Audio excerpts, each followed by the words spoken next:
সবাই এবার জোগাড় করছে। আর সেইভাবে যেভাবে রান্না পুজো হয়েছিল সেইভাবেই পুজোটা এখানে হবে।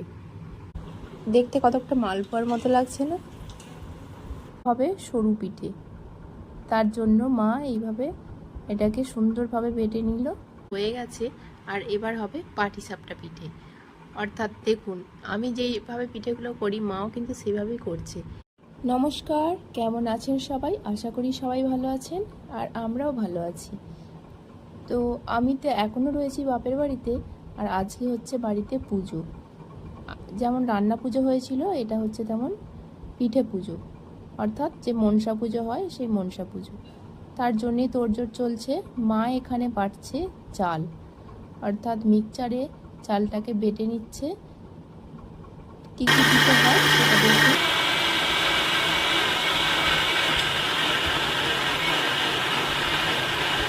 চালটা দেখুন এর বাটা হয়ে গেছে, কি সুন্দর ব্যাটারটা হয়েছে।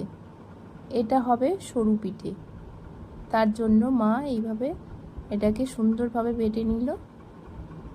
এবার এটা গুলিয়ে পিঠে করা হবে।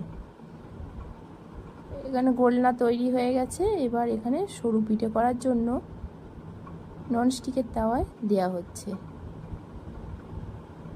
ননস্টিকের তাওয়ায় পিঠে করলে একটা কি সুবিধা, এতে কোনো কিছু দিয়ে চাড়াতে হবে না। এটাকে ঘুরিয়ে ঘুরিয়েই চাড়িয়ে পিঠেটাকে গোল করা যাবে।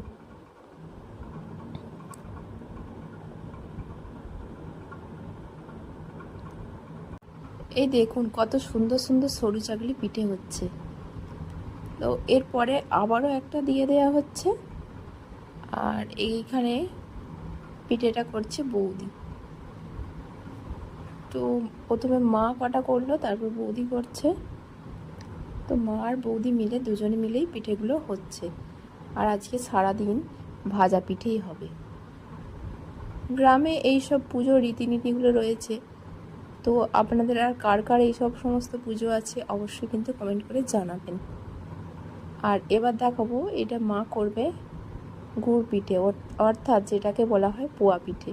তার জন্য মা এখানে এটাকে গুড় দিয়ে চালের গুঁড়িটা মাখিয়েছে।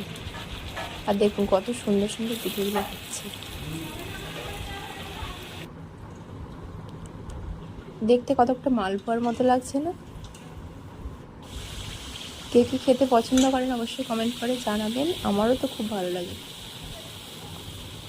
আর কয়েকটা পিঠে আমিও করছিলাম, অর্থাৎ যে গুড় পিঠেটাই আমি কয়েকটা করছিলাম, সেটাই আপনাদের সাথে একটু শেয়ার করছি।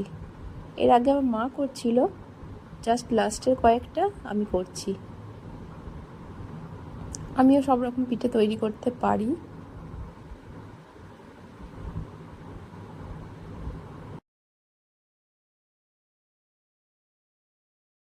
গুড় পিঠে, সরু চাকলি পিঠে সমস্তটা হয়ে গেছে।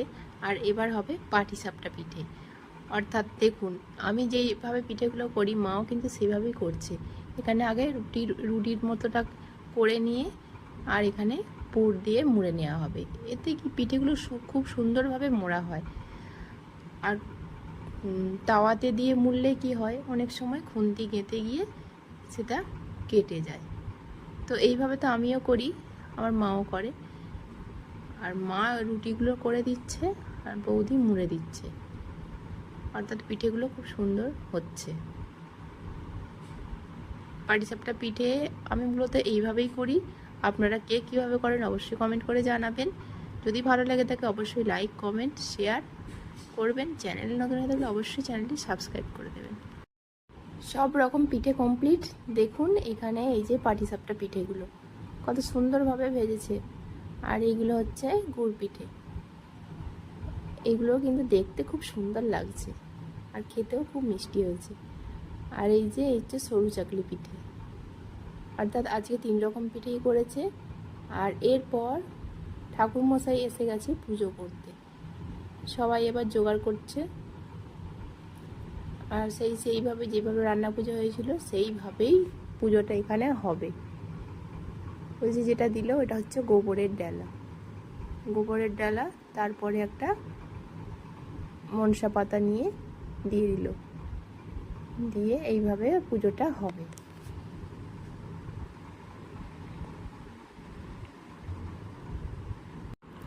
অনেকের এই পুজোটা রয়েছে কি হয়, সেখানে পিঠে করে ঠাকুরের কাছে দিয়ে পুজো করাতে হয়, কিন্তু আমাদের সেই নিয়মটা নেই।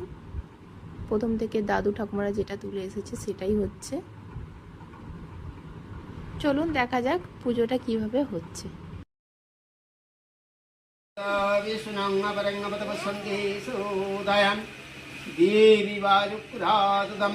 ओम माधव माधव वाची माधव माधव रिधि सरंती कज्येषु श्री माधव श्री माधव जय माधव। ओम विष्णु ओम आरती भारती गंगा च सरस्वती जा भगवती पाताले च स्वामी गंगाय नमस्ते। इति गंगा पुष्पे गंगनशाय नमः। इति गंगनशाय नमः। श्री सूर्यादि नमः प्रमाण रुग्नाति विष्णादि नागाय नमः। इति गंगा पुष्पे ओम ह्रीं श्रीं क्रीं शीतलसूत्र प्रमाण ओम स्वामी राजं क्रीं शीतलसूत्र प्रमाण।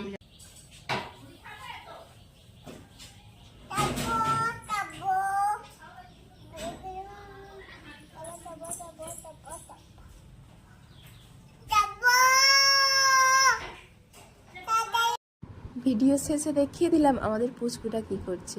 চলুন আজকে তাহলে ভিডিওটা এখানেই শেষ করছি। সবাই ভালো থাকবেন, সুস্থ থাকবেন। ফিরে আসবো আবারও নতুন কোনো ভিডিও নিয়ে।